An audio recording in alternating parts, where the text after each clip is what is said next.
Welcome, let us see time to believe का workshop English का 1.1 8th standard page number 3 पे time to believe का workshop है English का। हम स्टार्ट करते हैं। We will solve this workshop page number 3 and 4 time to believe 1.1 English का। सबसे पहले यहाँ पे क्वेश्चन है रीअरेंज द लेटर्स। हमें टेक्स्ट बुक में पेज नंबर 3 पे rearrange the letters to make a meaningful words according to the poem. हमें यहाँ पे रीअरेंज करना है लेटर्स को। तो यहाँ हम देख सकते हैं CLEARMIS, मतलब ये लेटर्स जो है वो वर्ड फॉर्म में नहीं है, तो इसे हमें प्रॉपर वर्ड फॉर्मेट में लाना है। मतलब अल्फ़ाबेट को हमें जम्बलिंग दिया हुआ है, उसे ठीक करना है। तो इसका जो राइट वर्ड बनेगा वो है मिरेकल। यहाँ हम देख सकते हैं मिरेकल इसका आंसर है, मिरेकल। तो ऐसे हमें इसे सॉल्व करना है। वैसे ही आगे हम देख सकते हैं सेकंड वाला SOWMID, तो इसको हमें ठीक करना है, तो ये विजडम हो जाएगा। वैसे ही सारे आगे के वर्ड्स हम देख सकते हैं। नेक्स्ट उसके बाद में करेज, करेज आएगा। जैसे यहाँ पे ये वर्ड को दिया है, इसको ठीक करके करेज बनाना है। फिर सरप्राइज, फिर ब्यूटी, फिर ड्रीम्स, फिर वैल्यूज़। ऐसे जो वर्ड्स हमें फॉर्मेट में नहीं दिए हैं उसे फॉर्मेट में लेके ठीक करना है। फिर वंडर, तो ऐसे सारे वर्ड्स यहाँ पे हमें ठीक करना है, तो हमारे नए वर्ड्स जो है वो फॉर्म हो जाएंगे। तो ये सबसे पहला क्वेश्चन था इंग्लिश का workshop.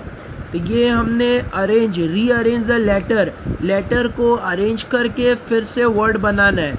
Late us go for next question. वो है सेकंड बी क्वेश्चन है फर्स्ट वाले का बी क्वेश्चन, तो वो अभी हमें सॉल्व करना है। यहाँ पे हम देख सकते हैं right the describing words from the poem. Poem का हमें डिस्क्राइबिंग वर्ड्स लिखना है। डिस्क्राइबिंग वर्ड्स, डिस्क्राइबिंग मतलब होता है एडजेक्टिव्स, मतलब जो पर्टिकुलर को डिस्क्राइब कर रहा है, नाउन को, प्रोनाउन को। जैसे यहाँ पे हम देख सकते हैं स्काई, स्काई का आएगा स्टारडस्ट, तो स्काई को जो डिस्क्राइब कर रहा है ये वर्ड है स्टारडस्ट, तो इसका एडजेक्टिव स्टारडस्ट। हार्ट का आएगा नर्चरिंग, नर्चरिंग हार्ट। हम पोएम में देख सकते हैं ये lines, nurturing heart. Text book page number 3 पे इसका वर्ड्स का जो डिस्क्राइबिंग वर्ड्स है वो हमें लिखना है, नर्चरिंग हार्ट। तो वैसे ही यहाँ पे स्काई है तो स्टारडस्ट स्काई। हैंड का दिया हुआ है एजिंग हैंड, तो मतलब ये हमने पोएम में स्टडी किया था, तो ये डिस्क्राइबिंग वर्ड है, मतलब ये एडजेक्टिव है पोएम में। और भी हम देख सकते हैं न्यू बिगनिंग, मतलब जो यहाँ पे दिया हुआ है बिगनिंग, तो उसके लिए न्यू उसका डिस्क्राइबिंग वर्ड है। सरप्राइजेस वंडरफुल, सरप्राइजेस का आएगा वंडरफुल, मतलब वंडरफुल सरप्राइजेस। तो ऐसे ही हमें सॉल्व करना है ये वर्कशॉप पेज नंबर 3 पे। हम इसको सॉल्व कर सकते हैं, टेक्स्ट बुक के पेज नंबर 3 पे इसका वर्कशॉप है। तो ये हमने सारे क्वेश्चन सॉल्व कर लिए हैं। Let us go further and see our next question. Next question में गिव रीज़न बोला है, हमें रीजंस देना है। से वाई, जैसे dash the sky has a magical quality, तो स्काई के पास कैसे मैजिकल क्वालिटी होती है। जैसे dash the sky has magical quality, तो कैसे, वाई द स्काई, ये कैसे स्काई को मैजिकल बोला है। because there are many amazing things like star, planet and that fascinate us। हम देख सकते हैं कि स्काई के अंदर स्टार्स होते हैं, प्लैनेट्स होते हैं। ये देखने के बाद हमें एक आश्चर्य होता है, एक फैसिनेशन होता है कि जैसे कि ये क्रिएट किसने किया है, तो ये एक मैजिकल क्वालिटी है। तो ये उसके रीज़न में हमें लिखना है। तो ये पहले वाले का रीज़न हो गया फर्स्ट वाले का। लेट अस सी सेकंड वाले का रीज़न क्या होगा। सेकंड वाले में दिया है dash even an aging hand has beauty. aging hand has beauty मतलब जैसे हमने पोयम में स्टडी किया था, आप हमारी पोयम की वीडियो देखेंगे तो उसमें स्टडी किया था कि एजिंग हैंड मतलब होता है, एजिंग हैंड मतलब होता है एक्सपीरियंस। तो वैसे ही हमें रीज़न देना है, because they are caring and experience. वो कैरिंग है और वो एक्सपीरियंस्ड है।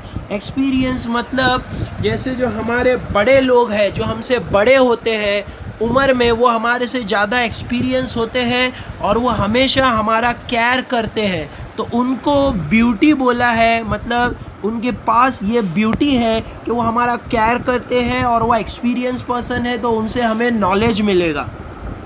तो ये पोयम में जो लाइन के बेस पे जो रीज़न लिखा हुआ था इसके पीछे, एजिंग हैड एज ब्यूटी, उसका यही एक्सप्लेनेशन है, caring and experience. Hope you are getting answer properly. Let us go further. अब हम इसका थर्ड आंसर देखते हैं। Third question, we should believe that we are strong and courageous. तो we should believe that we are strong and courageous, इसका जो हम देख सकते हैं स्ट्रॉन्ग एंड करेजियस, तो जैसे कोई भी करेजियस या स्ट्रॉन्ग कब माना जाता है कि वो बहुत स्ट्रॉन्ग है, जब वो अपनी डिफ़िकल्टी को फेस करे। तो यहाँ पे हम उसके रीज़न में हम देख सकते हैं, because we have power to face our difficulty. तो ऐसे हमें इसका रीज़न लिखना है कि हम अपनी डिफ़िकल्टीज़ को फेस करेंगे तो हम स्ट्रॉन्ग और करेजियस बनेंगे। स्ट्रॉन्ग मतलब ताकतवर बनेंगे और करेजियस मतलब हमारे पास कॉन्फिडेंस होगा, उत्साह होगा आगे बढ़ने का।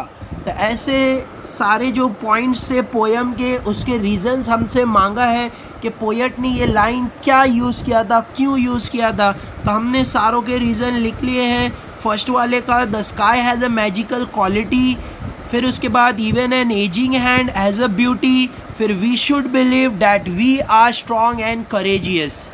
तो ये सब का रीज़न यहाँ पे लिखा हुआ है बिकॉज के साथ, तो हमें उसको फिलअप करना है अपने नोटबुक में। लेट अस गो फर्दर, आगे हम देखते हैं। तो यहाँ पे कुछ हमें लिस्ट बनाने बोला है, टेक्स्ट बुक पेज नंबर 3 पे है। Make a list of any 6 things that poet want us to accept as true, जिसमें पोएट हमें ये चाहता है कि ये बात मानो कि ये बातें सच है। तो यहाँ पे कुछ लिस्ट हमें मतलब लाइंस ढूंढनी है पोएम में से और उसे अलग करके लिखना है। Make a list of any 6 things that the poet want us to accept as true, जो पोएट हमें बोल रहा है कि तुम एक्सेप्ट करो कि ये बातें सच है, ट्रू है। तो वो जो हमको उसका जो एक्सप्लेनेशन है वो 6 लाइन हमें ढूंढ के लिखना है।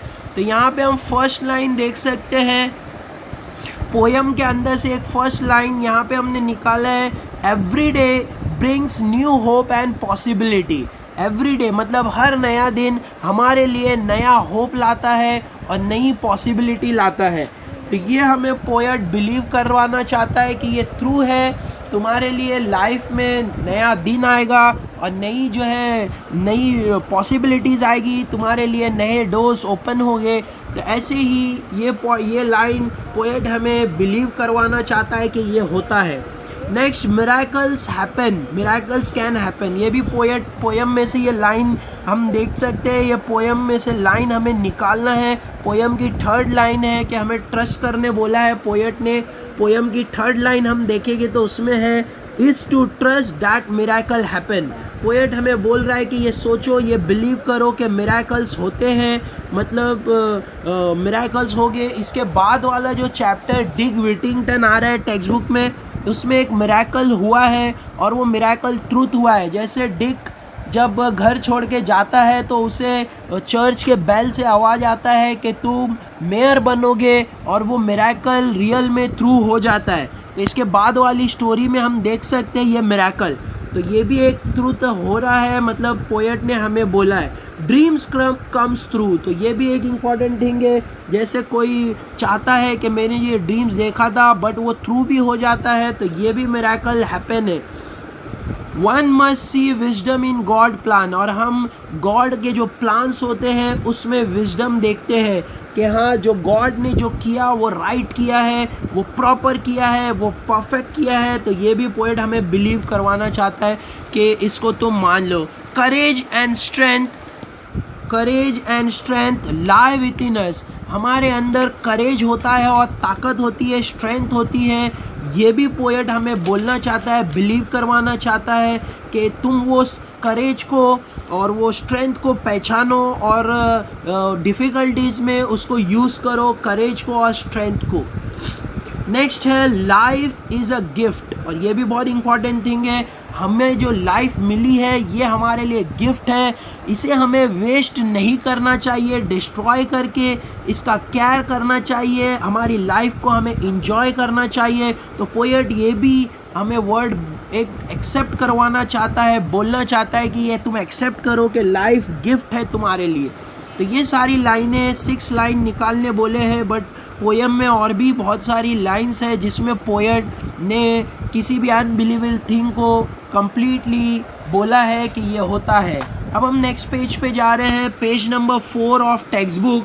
Page number 4 of text book में जैसे हमें एक वेब दिया हुआ है, एक वेब को फिलअप करना है। आप टेक्स्ट बुक पेज नंबर 4 पे जब देखोगे तो ये वेब हमने यहाँ पे पॉजिटिव क्वालिटीज़ का वेब बनाया है। तो ये क्वालिटीज़ का वेब हमें फिलअप करना है। बीच वाले सर्कल में पॉजिटिव क्वालिटीज़ दी हुई है और हमें बोला गया है कि ये क्वालिटीज़ के जो पॉजिटिव क्वालिटीज़ क्या होती है उसमें हमें फिलअप करना है। तो जैसे हम बिलीव, होप, ट्रस्ट, करेज, ये सारी क्वालिटीज़ इसमें फिलअप कर सकते हैं। तो ऐसे हमें पॉजिटिव क्वालिटीज़ फिलअप करना है वेब में। तो हम अपने टेक्स्ट बुक में ये वेब देख सकते हैं। यहाँ पे जो वेब दिया हुआ है ये हमने दूसरे फॉर्मेट में बनाया है। तो टेक्स्ट बुक में देख के ये सारी जो क्वालिटीज़ है हमें वेब में फिलअप करना है। नेक्स्ट हम फर्दर जाते हैं, पेज नंबर 4 पे फिगर ऑफ स्पीच दिया हुआ है। फर्दर आगे फिगर ऑफ स्पीच के find from the poem 3 example of epigram. Epigram के 3 एग्जाम्पल हमें पोएम में से ढूंढने बोला है। सबसे पहले हमें ये देखना होगा कि एपिग्राम क्या होता है। लेट अस सी एपिग्राम। पहले हमें एपिग्राम क्या होता है ये मालूम होना चाहिए। एपिग्राम फिगर ऑफ स्पीच के अंदर जनरल ट्रूथ को एक्सप्लेन करता है। टेक्स्ट बुक में हम देख सकते हैं एपिग्राम का एक्सप्लेनेशन दिया हुआ है। Epigram means general truth. Text book में पर्सोनिफिकेशन भी दिया हुआ है, पर्सोनिफिकेशन का भी एक्सप्लेनेशन है। हम आगे वीडियो में पर्सोनिफिकेशन का एक्सप्लेनेशन देखेंगे। First we will study about epigram. Epigram means होता है मतलब जो ब्रीफ एक्सप्लेनेशन हो या विटी स्टेटमेंट हो। विटी स्टेटमेंट मतलब जिसके अंदर ट्रूथ हो, स्मॉल में ऐसी बात बोली गई है जो ट्रूथ हो, आगे हमें बाद में जाके समझ में आए कि ये बात सच है और ये होती है। To believe is to find the strength. To believe is to find the strength means ये बात हम ये सेंटेंस में देख सकते हैं। हमें ये बिलीव करना है कि हमारे अंदर स्ट्रेंथ है, मतलब हमारे अंदर स्ट्रेंथ है, हमारे अंदर एक ताकत है, वो हमें बिलीव करना है। तो ऐसे believe is to find the strength.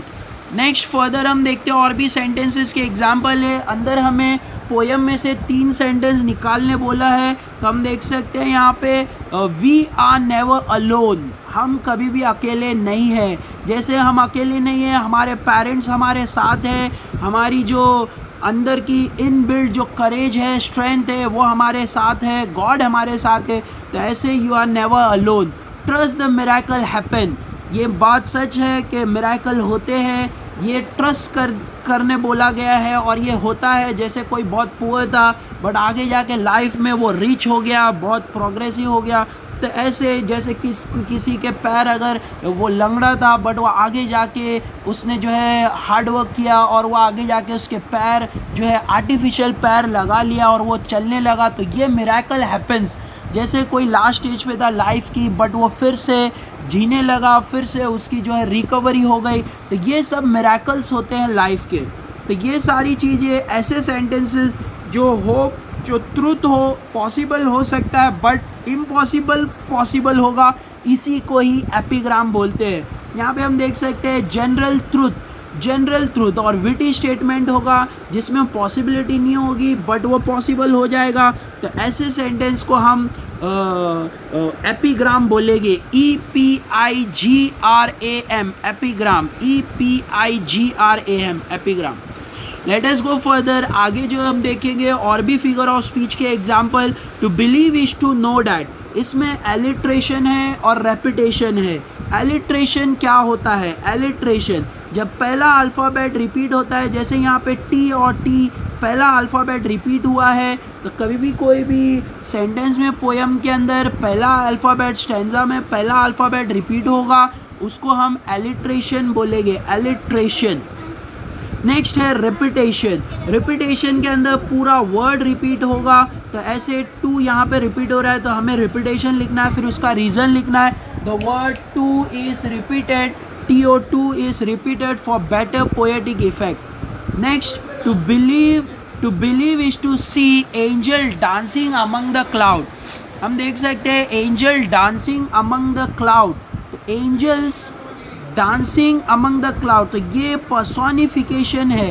personification कैसे? बहुत ईजी है। किसी को अगर ह्यूमन क्वालिटी दी गई हो, ह्यूमन क्वालिटी मतलब जहाँ पे ह्यूमन बीइंग जो काम कर सकता है वो किसी और को बताया गया हो, तो ऐसे सेंटेंस को हम पर्सोनिफिकेशन बोलते हैं। तो यहाँ पे एंजल्स जो ह्यूमन बीइंग नहीं होते उनको बोला है डांसिंग अमंग द क्लाउड, तो एंजल जो ह्यूमन क्वालिटी होती है, ह्यूमन बीइंग डांस करते हैं, तो एंजल्स को बोला है कि ये डांस कर रहे हैं, तो इसीलिए ऐसे सेंटेंस को पर्सोनिफिकेशन बोलते हैं। तो ये हमारी फिगर ऑफ स्पीच है, पर्सोनिफिकेशन। तो ऐसे स्टैंजा को पर्सोनिफिकेशन बोला जाएगा।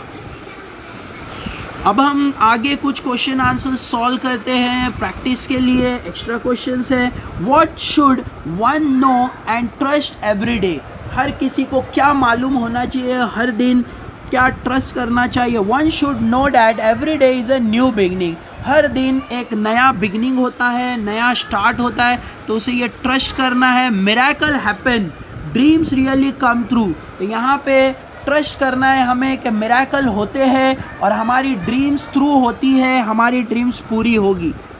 What are the two supernatural references in second stanza? Second stanza में दो जो नेचुरल सुपर नेचुरल बातें की गई है वो एंजल्स है और स्टारडस्ट है। एंजल्स जो होते हैं उनके बारे में हमने पुराने मिथ्स में या फोक टेल्स में सुना होगा, फेरी टेल्स में अपनी दादा दादी से, जैसे एंजल्स होते हैं, तो ये एंजल्स की बातें की गई है जो सुपर नेचुरल है, मतलब जो हमें दिखाई नहीं देते बट हम स्टोरीज़ में सुनते हुए आ रहे हैं। वैसे ही स्टारडस्ट है, तो ये सारी चीज़ें हम देख नहीं सकते बट हमें समझ में आती है। तो ये सारी चीज़ें सुपर नेचुरल थिंग्स यहाँ पे डिस्क्राइब की गई है सेकेंड स्टैंजा में। What two qualities are needed to recover after shocking event, अगर कोई हमें डिफ़िकल्टी आ गई है, कुछ शॉक लगा है, तो क्या चीज़ें ज़रूरी है जो हमें रिकवर करने में मदद करती है, वो है स्ट्रेंथ एंड करेज। हमारे अंदर का स्ट्रेंथ और करेज हमें ये मदद करता है कि हम फेलियर को जो है उसके जो इफ़ेक्ट है, उसका जो इफ़ेक्ट हमारे लाइफ पे आ रहा है, उससे हम फेलियर से जो है हम टैकल कर सकते हैं with the help of strength and courage. Next, what kind of attitude does the poet advise everybody to have, poet ये चाहता है कि कैसा एटीट्यूड हर किसी के पास हो, तो पोएट हमें ये चाहता है कि हम रेडी हो हमेशा डिफ़िकल्टीज़ को फेस करने के लिए और हम ऑप्टिमिस्टिक हो, मतलब हमारे अंदर पॉजिटिव थिंकिंग हो। हम ऐसा न सोचें कि बस अब ख़त्म हो गया, अब मैं कुछ नहीं कर सकता, अब मैं वर्ल्ड मेरे लिए नहीं है, तो ऐसा नहीं सोचना है। हमें ऑप्टिमिस्टिक सोचना है, हमें ऑप्टिमिस्टिक होना है, मतलब लाइफ को पॉजिटिवली लेना है, लाइफ को एंजॉय करना है, ready to face any difficulty, और कोई भी डिफ़िकल्टी आ जाए उसे हमें फेस करने के लिए हमेशा तैयार रहना है। I hope you are getting this explanation, और आपको ये एक्सप्लेनेशन अच्छा लगा हो तो लाइक एंड शेयर कीजिएगा, सब्सक्राइब कीजिएगा। तो ये वर्कशॉप हमारा कंप्लीट हो रहा है फर्स्ट चैप्टर का, 8th स्टैंडर्ड का, फर्स्ट पोएम का, time to believe. Thank you all for watching, take care.